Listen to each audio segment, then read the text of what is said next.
udah sampai di angka 18.000, bahkan perkiraan bakal ada di angka 22.000. Kita sadar bahwa saat ini di tengah ketidakpastian global, orang lebih senang untuk memegang dolar tentu saja. Iya. Tapi juga kita tahu di domestiknya ada masalah. Iya kan?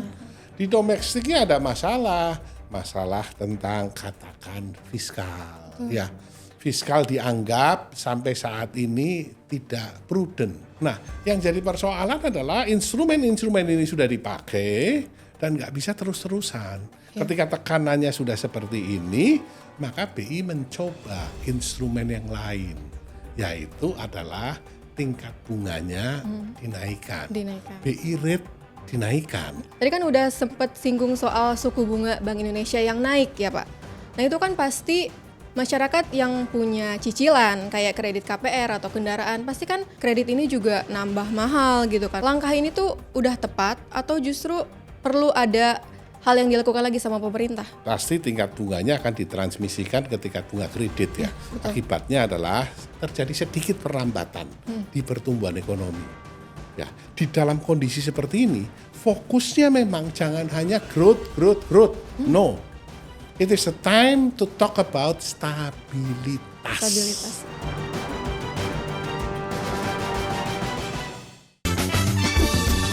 Hai, kamu lagi di Sudut Dengar Parlemen. Halo, kamu sedang menyaksikan dan mendengarkan Sudut Dengar Parlemen bersama Erlin Malinda. Meskipun kali ini Sudut Dengar Parlemen hadir dengan wajah baru, namun kamu tetap jangan khawatir karena bisa mendengarkan Sudut Dengar Parlemen di platform yang sama, yaitu di Spotify dan Noise Radio Parlemen, RRI Pro 3, dan juga YouTube TPR Parlemen. Oke Sobat Parlemen, hari ini kita mau membahas soal isu ekonomi ini. Isu ekonomi yang lagi menjadi perhatian banyak orang, bahkan mungkin negara tetangga pun ikut memperhatikan soal isu ini. Apalagi kalau bukan tentang pelemahan nilai tukar rupiah yang saat ini anjlok di angka hingga kisaran 18.000 per hari ini kita take konten ini ya. Nah, untuk menjawab sebenarnya apa sih yang terjadi, telah hadir bersama kita Bapak Haris Turino, anggota Komisi 11 DPR RI dari fraksi PD Perjuangan. Halo Bapak, apa kabar? Alhamdulillah Baik. Bapak, kemarin belum lama ya dari podcast ini, tapi sekarang udah kita undang lagi nih Pak. Iya. Nah, sebelumnya Bapak sama Nadia Kanaya ya dibahas ekonomi juga. Di situ dolar masih 17.300 ya Pak. Terus aku juga sempat nonton, maksudnya Bapak di rapat ada kalimat satir gitu. Kalau misalnya dolar sampai di angka 17.845, Indonesia merdeka Pak. Ya, nah sekarang merdeka. Iya, sekarang hari ini udah sampai di angka 18.000, bahkan perkiraan bakal ada di angka 22.000. Itu sebenarnya apa sih Pak yang terjadi? Ya jadi orang kan bertanya-tanya sekarang tentang rupiah. How low can we go? Seberapa jatuh sih nanti kita pada akhirnya? Ya, kita harus tahu dulu bahwa yang namanya dolar itu adalah komoditas. Ya, ini barang yang diperdagangkan. Ya, nah komoditas ini tentu tergantung dari supply dan demand, permintaan dan penawaran. Nah, kalau supply-nya naik, harganya turun. Kalau supply-nya kurang, ya, maka harganya naik. Nah, ini yang terjadi dengan mata uang rupiah. Kita sadar bahwa saat ini di tengah ketidakpastian global, orang lebih senang untuk memegang dolar tentu saja. Ya. Nah, ketika orang lebih senang memegang dolar, maka dolar adalah berbondong-bondong kembali ke Amerika. Ya, bukan hanya dari Indonesia, tapi dari seluruh dunia. Berbondong-bondong, apalagi di sana tingkat bunganya cukup tinggi.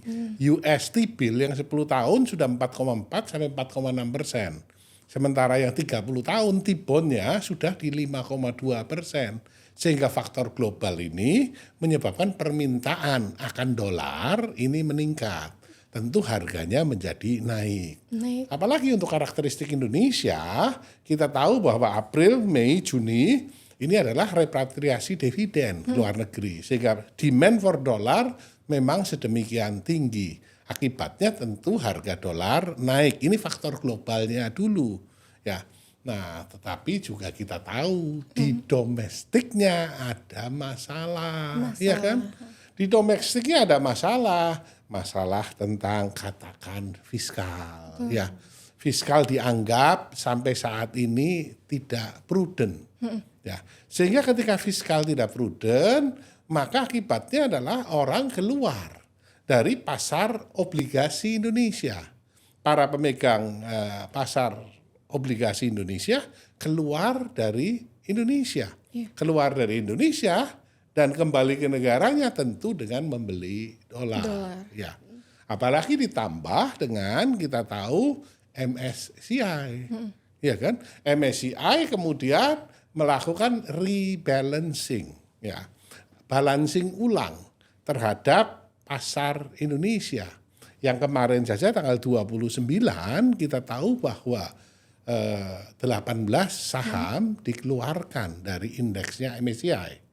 Dan aturan di para hedge fund dunia ketika indeksnya dikeluarkan dari MSCI, secara aturan mereka tidak boleh lagi invest di situ. Mereka harus keluar.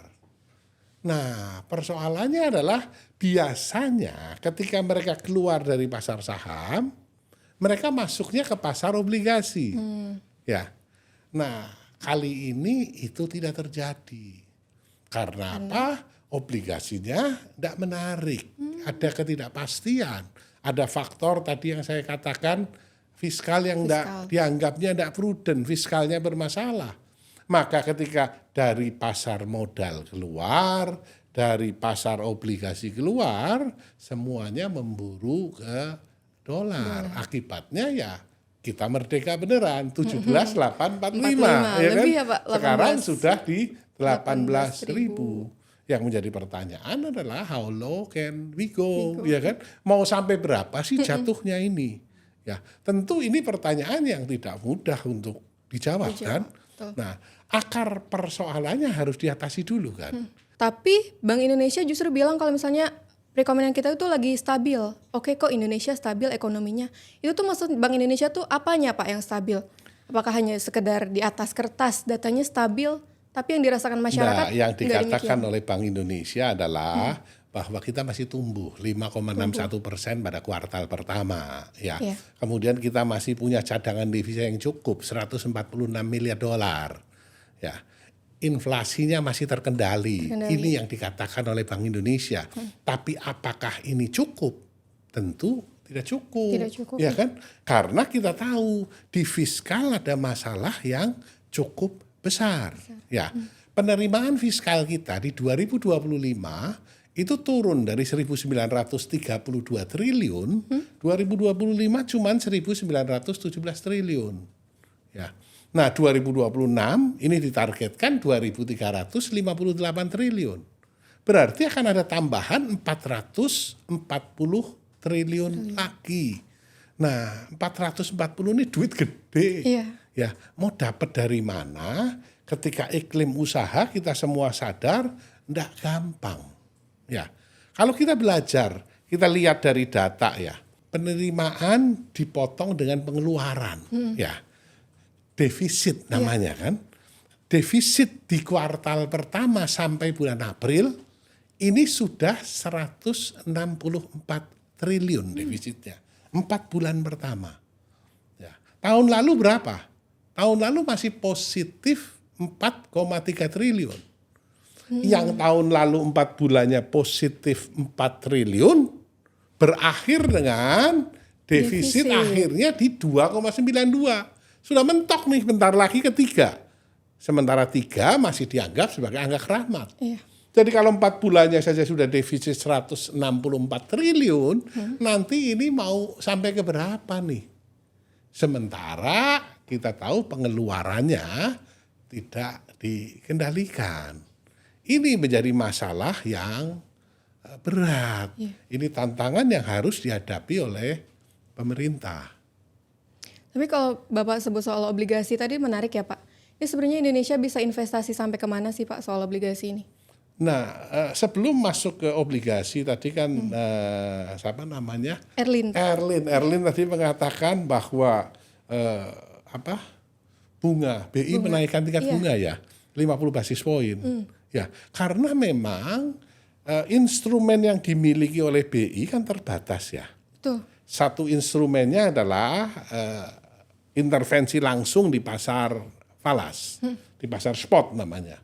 Nah, intervensi ini membutuhkan cadangan devisa yang besar. Cadangan devisa kita sudah turun dari 156 menjadi 146, sudah kurang 10 miliar dolar. Ya, tapi kalau intervensi terus habis cadangan devisanya.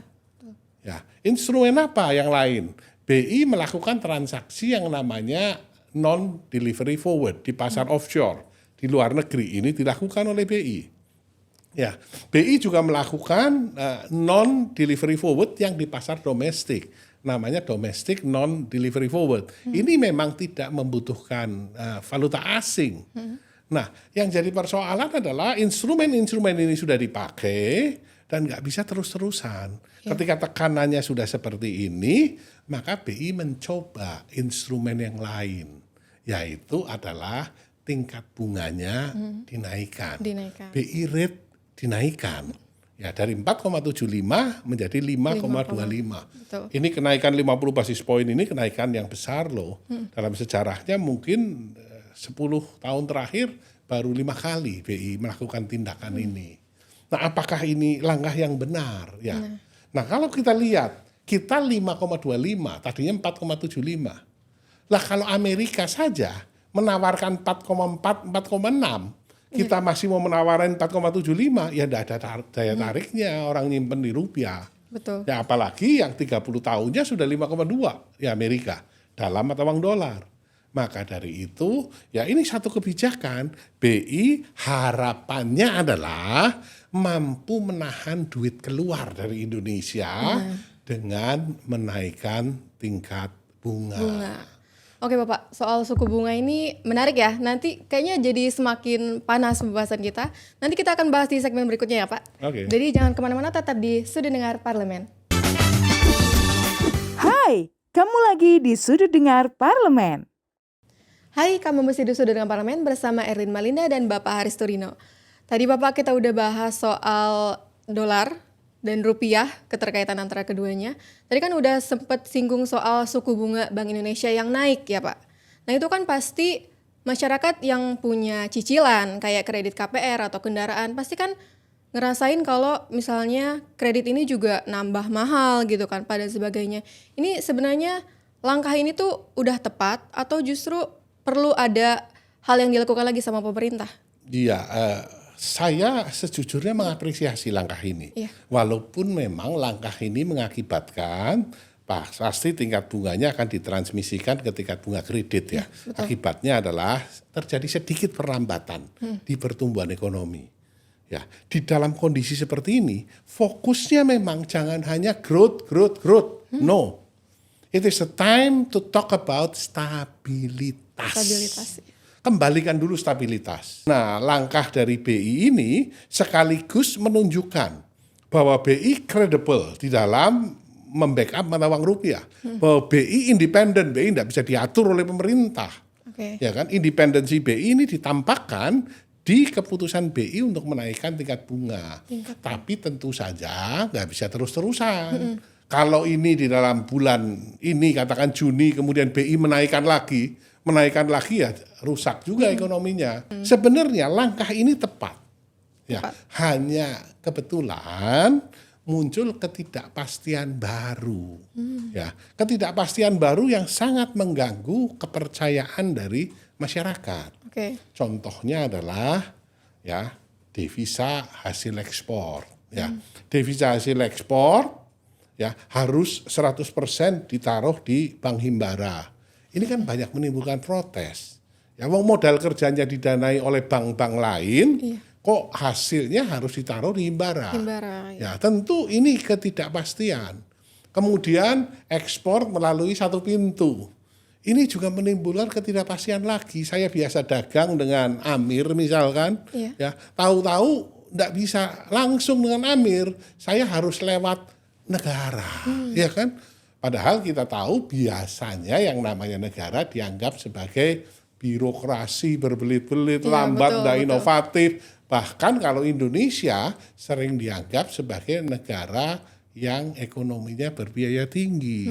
Sehingga tentu akan muncul tambah ketidakpercayaan. Akibatnya adalah langkah BI menaikkan tingkat bunga ini ya tidak membawa dampak yang optimal. Ini sayang sekali. Bahkan kemudian muncul isu yang lebih besar lagi adalah isu mengenai trust, kepercayaan. Nah, kalau kepercayaannya sudah runtuh, maka kita tidak bicara supply dan demand lagi. Betul. Kita tidak bicara bahwa dolar akan naik ketika permintaannya naik.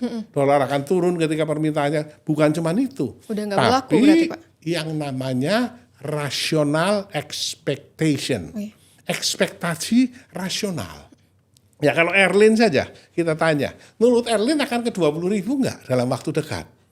Kalau misalnya tetap seperti ini, ada kemungkinan. Nah, kalau Erlin saja menganggap akan ke 20.000, ke 15.000 gimana?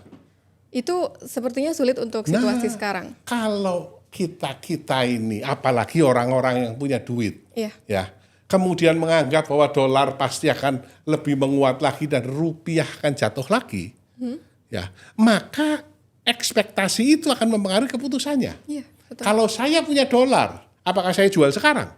Enggak. Saya pegang dulu, barangkali nanti 20.000. Ya, kalau kemudian saya punya utang dolar yang jatuh tempo tahun depan, belum jatuh tempo sekarang, tahun depan baru jatuh tempo. Mumpung masih 18.000, saya beli sekarang dolarnya. Iya, betul. Nah, akibatnya tentu tekanan terhadap rupiah semakin berat karena ekspektasinya, ya rasional ekspektasinya mengatakan bahwa rupiah akan melemah. Betul. Ya, dolar akan menguat. Ini yang berbahaya ketika sudah bicara dan digabungkan dengan yang namanya trust. Saya tidak percaya lagi pegang rupiah. Ya, maka orang berbondong-bondong, mumpung pintunya masih dibuka, ya kan? Ayo segera keluar, kan seperti itu. Apalagi kemudian BI ngomong, ya, tadinya 100.000 nih dibatasi sebulan, turunin 50.000, turunin 25.000. Wah, jangan-jangan nanti ditutup sama sekali. Iya. Orang tambah takut. Memang secara teknis ini bagus, membatasi. Tapi persoalannya adalah bagaimana orang asing mau naruh duit di dalam mata uang rupiah, ya, kalau nanti keluarnya susah. Betul. Ya, dia akan takut naruh di dalam mata uang rupiah. Trust. Jadi kata kuncinya adalah perbaiki dulu supaya trustnya, kepercayaan ini pulih. Selama kepercayaan belum pulih, Pak Purbaya mau ngomong 15.000, sebentar lagi 15.000, ya orang tidak percaya. Iya, publik tidak percaya, ketika Pak. tidak ada trust, ya kan? Ini yang harus ditata. Iya, tapi soal suku bunga ini kan berimbas pasti ke pemilik cicilan KPR dan sebagainya. Yes. Itu keputusan ini berarti sebenarnya membebani masyarakat ya, Pak? Pasti ada dampaknya. Semua Seperti apa, pilihannya kan pilihan yang susah. Ya, cicilan nambah naik dan seterusnya. Ya, tetapi memang ini pilihan terbaik di antara yang paling buruk. Nggak ada lagi. Kalau nggak naikkan suku bunga, ya tambah hancur. Ya, sehingga ya memang ini cost yang harus dibayar. Tapi kembali lagi saya katakan nggak bisa terus-terusan pakai instrumen suku bunga. Ya, kemarin sudah pas sebenarnya. Kemudian muncul goyangan lagi, ketidakpercayaan baru lagi, masalah devisa hasil ekspor, masalah kemudian ekspor lewat satu pintu dan antara sumber daya Indonesia. Ya, ini tentu yang sangat berpengaruh. Tadi Bapak juga sempat sebut kalau ekonomi kita tumbuh ke sekitar 5 sekian persen gitu kan, Pak. Ini tuh sebenarnya apakah pertumbuhan itu tuh ada real datanya atau kita tuh optimis mau menuju ke sana? Karena buktinya masyarakat kan ngerasa, oh kita kok makin tertekan, apalagi masyarakat kelas menengah ke bawah gitu, Pak. Iya gini ya, angka ini kan sekedar angka ya. Apakah benar sih 5,61 hanya BPS yang tahu? Karena kita tidak punya data pembanding. Haris Turino tidak berani ngomong bahwa angka ini salah. Karena saya tidak bisa menghitung. Yang bisa menghitung detailnya adalah BPS. Ya. Tapi kalau kita lihat logikanya, ya, bahwa tahun ini Lebaran maju nih dari kuartal kedua tahun lalu menjadi tahun ini di kuartal pertama. Nah, di tradisi Indonesia yang namanya Lebaran itu kan duit mengalir ke daerah banyak sekali kan, sehingga tentu ini akan memicu pertumbuhan ekonomi. Ya, lembaga-lembaga internasional memperkirakan tumbuhnya di 5,2. Nah, tapi kemudian keluar pengumuman dari BPS di 5,61. Apakah ini benar? Ya, kita percaya sajalah. Ini benar. Persoalannya adalah di kuartal kedua ini, April sampai Juni, tidak ada lebaran lagi. Iya. Kita sudah coba usulin lebaran 2 kali kan tidak boleh, ya kan? Sehingga nanti apalagi nih? Apalagi yang menjadi sumber untuk memicu pertumbuhan. Ya, ini harus dicari nih. Ketidakpastian semakin berat, ya. Perang belum berakhir, ya kan? Dolar masih keluar dari Indonesia. Iya. Apalagi yang menjadi sumber pertumbuhan. Nanti kita mau bahas lebih lanjut soal trust ini di segmen berikutnya, Pak. Jadi jangan kemana-mana, tetap di Sudut Dengar Parlemen. Hai, kamu lagi di Sudut Dengar Parlemen. Hai, masih di Sudut Dengar Parlemen bersama Erlin Malinda dan juga Bapak Aristorino. Berbicara soal kelas menengah nih, Pak. Dengan adanya situasi ekonomi seperti sekarang, kelas menengah ini tuh kan pasti ikut merasakan dampak yang besar. Apalagi masyarakat kelas menengah itu jadi mengendalikan perekonomian, bisa dibilang untuk roda ekonomi gitu, Pak. Ini kalau misalnya sampai bermasalah atau bahkan sampai hilang prediksinya itu gimana situasi Indonesia nantinya, Pak? Ya kalau hilang, enggak lah ya. Tapi data memang menunjukkan jumlah kelas menengah di Indonesia itu turun dari 56 juta menjadi 46 juta. Hilang 10 juta orang kelas menengah. Ya, mereka masuk ke aspiring kelas menengah, hampir kelas menengah. Hampir. Ya, jadi belum sampai menengah tapi hampir kelas menengah itu turun memang levelnya. Nah, tentu ini mempengaruhi daya beli. Karena memang selama ini penopang utama dari daya beli adalah masyarakat di kelas menengah. Tapi kalau kita lihat siapa sih yang disebut kelas menengah, ya kan? Iya. Erlin pasti kelas menengah, saya jamin. Karena apa? Karena yang namanya kelas menengah itu orang yang punya pendapatan 2,5 juta sampai 10 juta. Pasti Erlin ada di situ, tidak mungkin di bawah itu, ya kan? Nah, ini definisi dari kelas menengah. Ketika kelas menengahnya terganggu, memang menyebabkan bahwa pertumbuhan bisa akan melambat. Ya.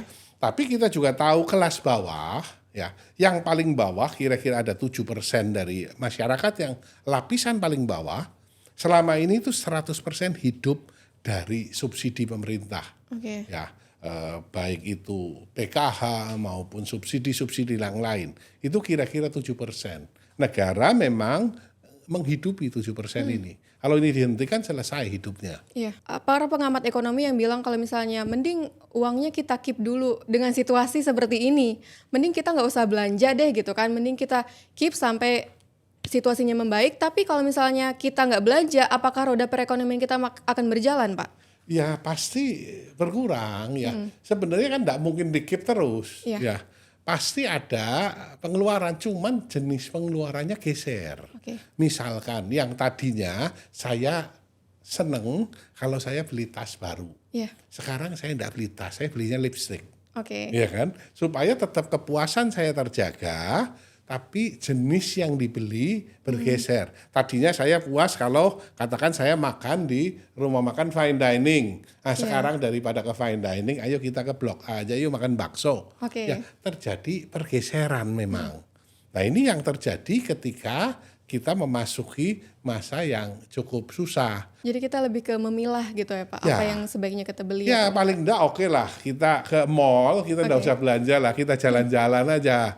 Di mall lihat-lihat ya. Cuci mata ya. Balik lagi ke ngomongin soal trust, itu sebenarnya formulasi seperti apa sih Pak yang bisa kita lakukan dengan situasi di mana trust itu hampir runtuh, bisa saya lihat di media sosial dan media-media lain gitu Pak. Ya jadi pemerintah harus mampu mengembalikan kepercayaan ini.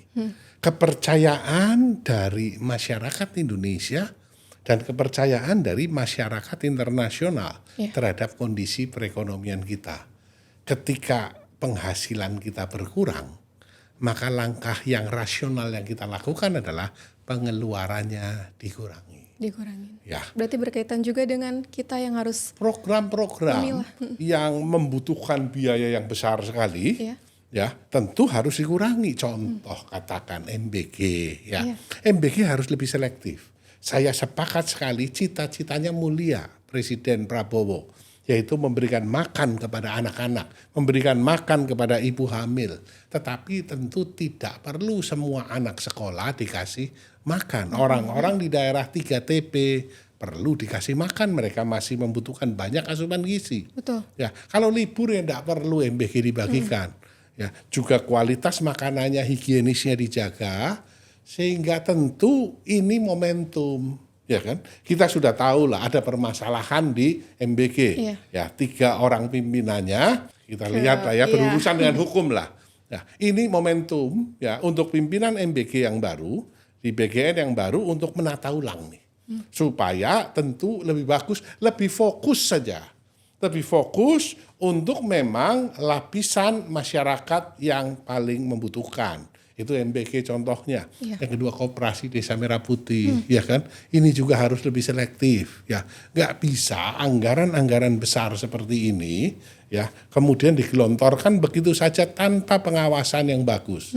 Akhirnya terbukti dalam kasus MBG kan, ternyata banyak sekali terjadi penyelewengan di MBG. Ini KDMP juga harus belajar dari sini.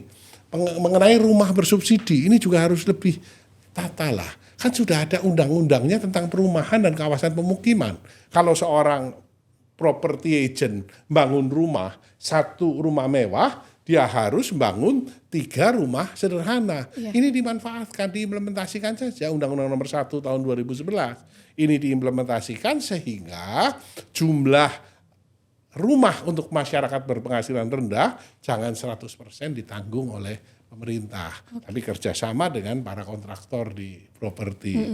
Ya. Berarti sama kaitannya seperti yang di episode sebelumnya Bapak nyebutin soal kita harus mengencangkan ikat pinggang gitu Yes. Pak, dengan program-program yang ada yang dimiliki oleh pemerintah saat ini. Betul, betul. Dan ini setelah dijalankan, ya tentu perlu dikomunikasikan dengan baik, termasuk kepada investor-investor internasional. Ya.